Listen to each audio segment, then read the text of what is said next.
सोमवार व्रत कथा। नमस्कार भाइयों बहनों, जय माँ गायत्री। आप सभी का मेरे YouTube चैनल शुभकर माही अष्टो में स्वागत है। आज सोमवार के दिन सुनेंगे सोमवार व्रत कथा। आप सभी से विनम्र निवेदन है, अगर आप मेरे चैनल पर पहली बार आए हैं तो प्लीज़ वीडियो को लाइक, चैनल को सब्सक्राइब और वीडियो को ज़्यादा से ज़्यादा शेयर अवश्य करें, ताकि आपके साथ साथ आपके अपने भी भगवान शिव की इस सोमवार व्रत कथा को सुन सकें और लाभ प्राप्त कर सकें। आपके साथ आपके घर परिवार पर भगवान शिव की कृपा बनी रहे। सोमवार का दिन भगवान शंकर को समर्पित है। सोमवार के दिन भक्त भोलेनाथ को प्रसन्न करने के लिए विशेष पूजा अर्चना करते हैं। कुछ लोग आज के दिन व्रत भी रखते हैं ताकि भगवान शिव की विशेष कृपा उन्हें प्राप्त हो सके। बाबा भोलेनाथ के आशीर्वाद के लिए आप भी सोमवार का व्रत करें और सोमवार की कथा को अवश्य सुनें। भगवान शिव की कथा को सुनने से या सुनाने से भगवान शिव की विशेष कृपा प्राप्त होती है। प्राचीन कथा के अनुसार एक समय की बात है कि किसी नगर में एक साहूकार रहता था। उसके घर में धन की कोई कमी नहीं थी, लेकिन उसकी कोई संतान नहीं थी। इस कारण वह बहुत दुखी रहता था। पुत्र प्राप्ति के लिए वह प्रत्येक सोमवार का व्रत रखता था और पूरी श्रद्धा के साथ भगवान शिव के मंदिर जाकर भगवान शिव और माता गौरी की पूजा किया करता था।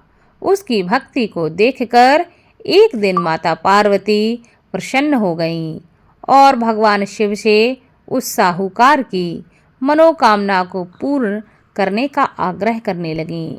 पार्वती जी की इच्छा सुनकर भगवान शिव कहने लगे कि हे पार्वती, इस संसार में हर प्राणी को उसके कर्मों का फल मिलता है और जिसके भाग्य में जो होता है उसे वही भोगना पड़ता है।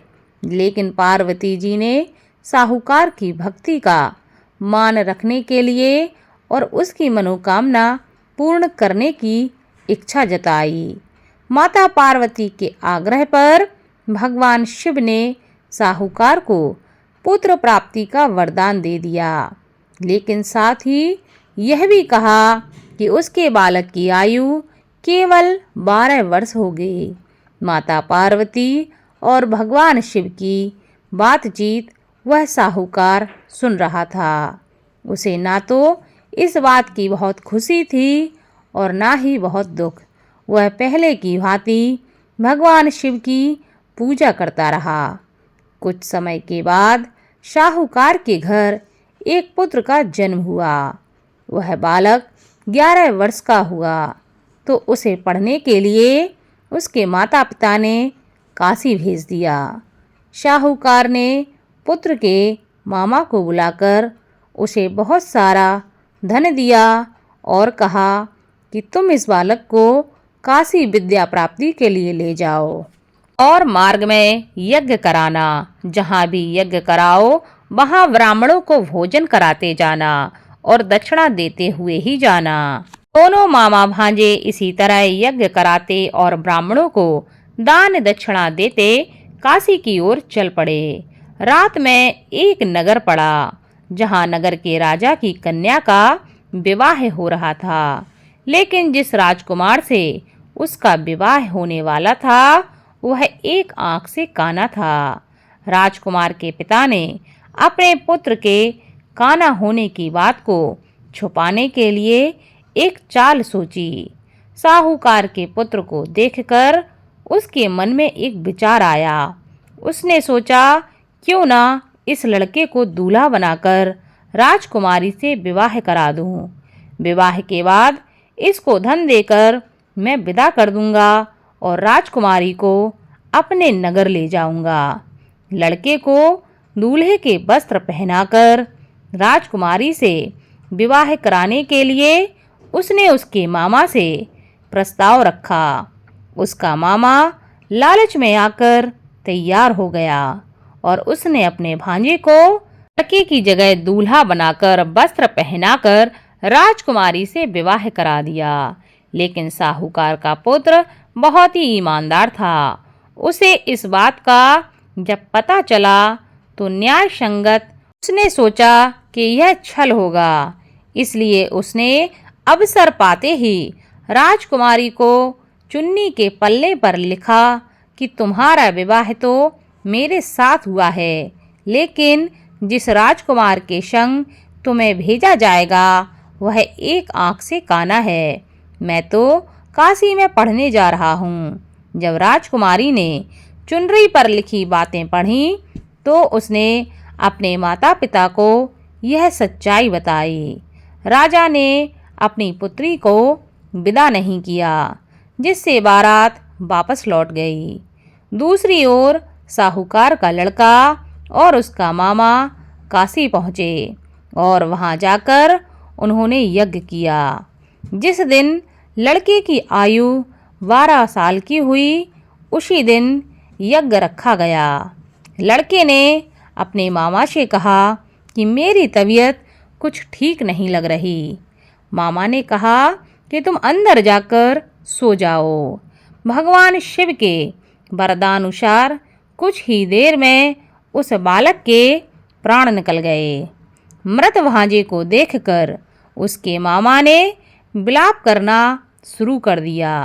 संयोगवश उसी समय भगवान शिव और माता पार्वती उधर से जा रहे थे। पार्वती जी ने भगवान शिव से कहा कि हे स्वामी, मुझे इसके रोने के स्वर सहन नहीं हो रहा है।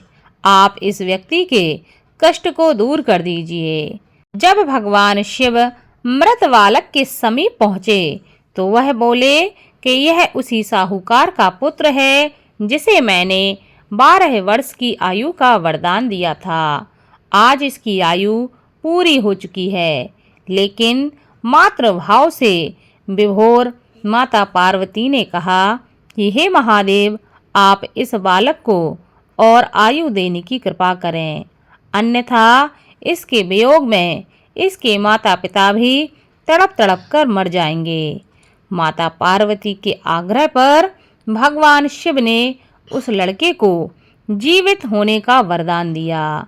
भगवान शिव की कृपा से वह लड़का जीवित हो गया। शिक्षा समाप्त करके लड़का मामा के साथ अपने नगर की ओर चल दिया। दोनों चलते हुए उसी नगर में पहुँचे जहाँ उसका विवाह उस कन्या से हुआ था। उस नगर में भी उन्होंने यज्ञ का आयोजन किया। उस लड़के के ससुर ने उसे पहचान लिया और उसे अपने महल में लेकर आ गए और उसकी बहुत खातिरदारी की और अपनी पुत्री को विदा किया। इधर साहूकार और उसकी पत्नी भूखे प्यासे रहकर बेटे की प्रतीक्षा कर रहे थे। उन्होंने प्रण ले लिया था कि यदि उन्हें अपने बेटे की मृत्यु का समाचार मिला तो वह भी अपने प्राण त्याग देंगे। परंतु अपने बेटे के जीवित होने का समाचार पाकर वह बेहद प्रसन्न हुए। उसी रात भगवान शिव ने व्यापारी के स्वप्न में आकर कहा, हे श्रेष्ठी, मैंने तुम्हारे पुत्र को जीवन दान दिया है। मैं तुम्हारे सोमवार के व्रत करने और व्रत कथा सुनने से प्रसन्न होकर तुम्हें यह वरदान देता हूँ कि तुम्हारे पुत्र की आयु लंबी होगी। इसी प्रकार जो भी अपने पुत्र की लंबी आयु के लिए या अपनी मनोकामना के लिए, इसी प्रकार जो भी सोमवार का व्रत करेगा और कथा को सुनेगा या कथा को पढ़ेगा, उसके सभी दुख दूर होंगे और उसकी समस्त मनोकामनाएं पूरी होगी। उसके जीवन में किसी भी प्रकार का कष्ट संकट नहीं रहेगा। इस प्रकार भगवान शिव ने उस व्यापारी के दुख को दूर किया, वैसे ही सबके दुख को दूर करना। बोलो भगवान शिव की जय।